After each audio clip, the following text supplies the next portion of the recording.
actually one restaurant.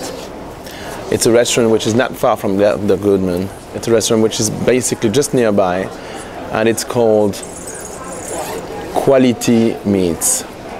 And it's a wonderful place, it's a tiny place, and to me it's very much of a New York moment that I always have. You go down, and then you have people tasting wine and eating really incredible meat. I'm a meat lover, so that's why I love this place. And meat in New York is actually really great. But they have, I remember going there with a friend of mine, and then he sent me a picture and by email, and it say, it's not a guitar, and it was me facing that piece of meat, which actually really looked like a guitar, and only in New York you would see that.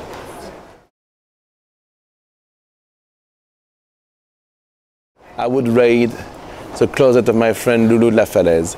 She's been having 30 years of fashion history things, and so many colors and so many accessories, so many beautiful boots, but so many incredible outfits, clothing by Saint Laurent and sometimes by other people. But her style being who she is, I would raid her closet. That's one.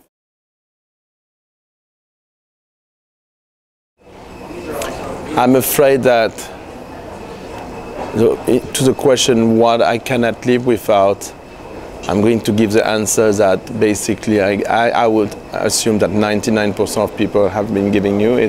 I would have a hard time to live without my iPhone, and it's difficult because I feel that it's an addiction, and but it's definitely, I think it's the only addiction that I have, so I think I'm fine with it.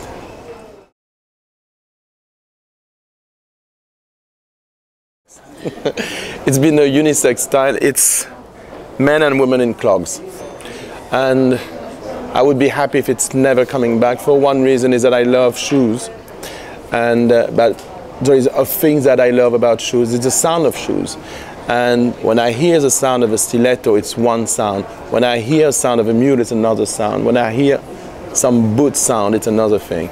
But hearing the sound of a clog is really not nice, not pretty. It's an ugly sound, and it makes an ugly, not only an ugly look, but the way people are walking. Only the desert you should be like, you know, those type of camel type of walk. Only the desert you want to see clog, but otherwise you could completely forget about it.